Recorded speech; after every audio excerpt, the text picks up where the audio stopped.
How do you feel about the fact that this is the first time a Jewel team has ever had a chance to compete for a Great Lakes Valley Conference championship? It's the very first time. How do you feel about that? I think it's pretty cool that we're the first ones to kind of, I don't know, usher in the Great Lakes Valley Conference era. And yeah, it'll be interesting to, be the first ones there, see what's different in the conference, and like come back and tell the other sports about it, I guess. Loren, is it something you guys have talked about as a group, or coaches mentioned at all?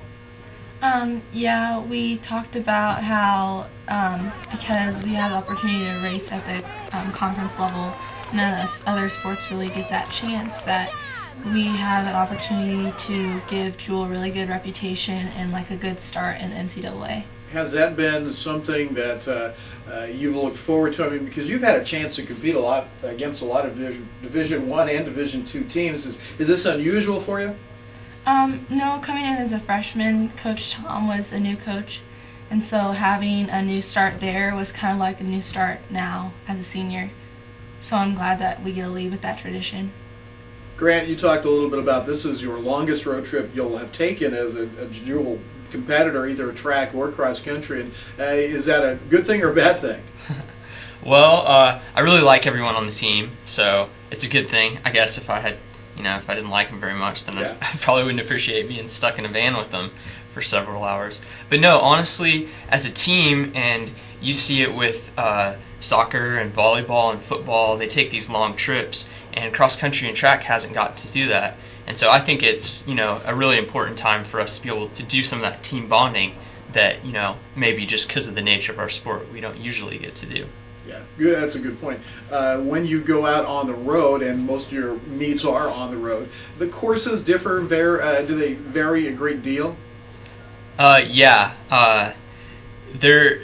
So in cross country, there aren't really standard times or anything like that because of the difference in the courses. Most of them are the same length. Sometimes there are courses that are short, though. But yeah, the different hills, different amounts of turns. If you've got a course where you have to take 8 or 9 180-degree turns like we had this year at SBU, then the course is going to be slower. And so, yeah, all of those factors play into the course. At SBU, the toughest place you've had to run? SBU was pretty tough. Yeah, I would say that was the toughest course we've run this year. What do you think?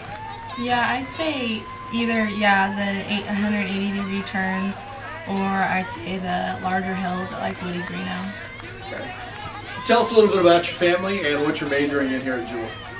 Okay. Well, I'm a chemistry major here at Jewel. It's my senior year, so finishing that up. I have one brother.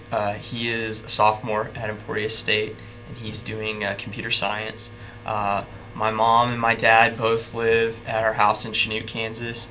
My dad is a soil scientist with NRCS, which is just a government entity, and my mom is she is a secretary at a children's center in Chanute. What do you want to do when you get out of school? When I get out of school, my plan is to go to dental school next year, and so I'm applying and doing all that stuff right now, and hopefully that works out for me. I'm from Columbia, Missouri, and I have 2 younger sisters. One's in high school and one's just starting college. My dad is a jeweler, and my mom is a teacher for the Columbia Public Schools. And where'd you go to high school in Columbia? I went to Hickman High School. And what do you want to do when you get out of school here at Jewel? I'm looking into going into a PhD program for public health and epidemiology. Any specific area that you want to work in? I'd like to work with underprivileged minorities in the healthcare field. As a cross-country runner in particular, what's the thing that people don't know about cross-country that you think, Loren, that they should know? I think that people think that cross-country and track are very similar, when in fact us runners consider them to be completely different sports.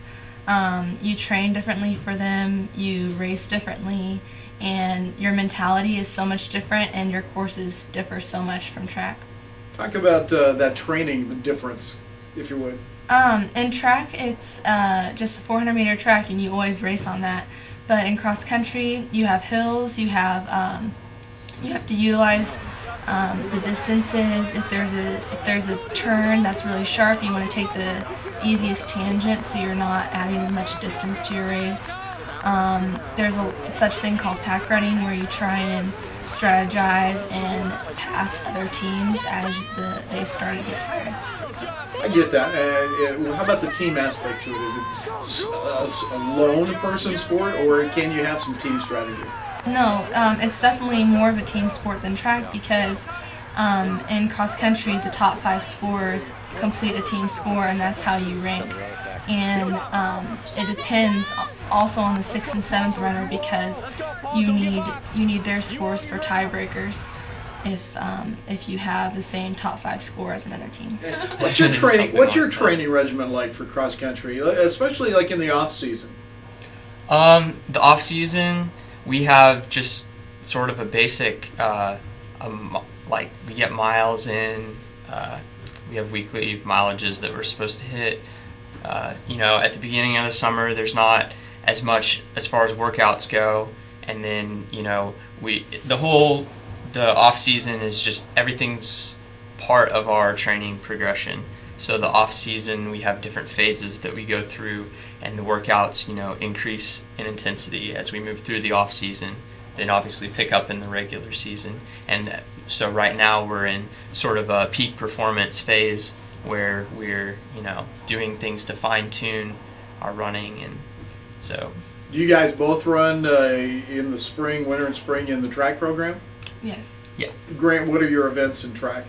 I run the 800 and the mile. And Loren, what are your events in track? I run the 3K and 5K indoor, and then the 5K outdoor. Okay. This weekend, let's go back to the GLVC. Fill in the blank here. A successful outing would be a what, Grant?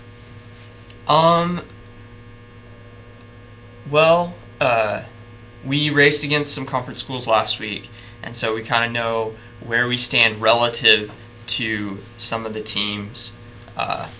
So for us, I would say that a successful GLVC outing for our really young team would be to put us, somewhere in the middle of the pack in the conference. Obviously, if we beat somebody last week and they beat us this week as individuals, we wouldn't like that as much. And so that'll be one of the ways that we'll gauge our performance. Okay. Lauren, what do you think? A successful weekend this weekend? I think a successful outing for the GLVC would probably be, like Grant said, gauging our efforts this season, putting us in a good reputation for the GLVC, and that they can see that we compare to them equally.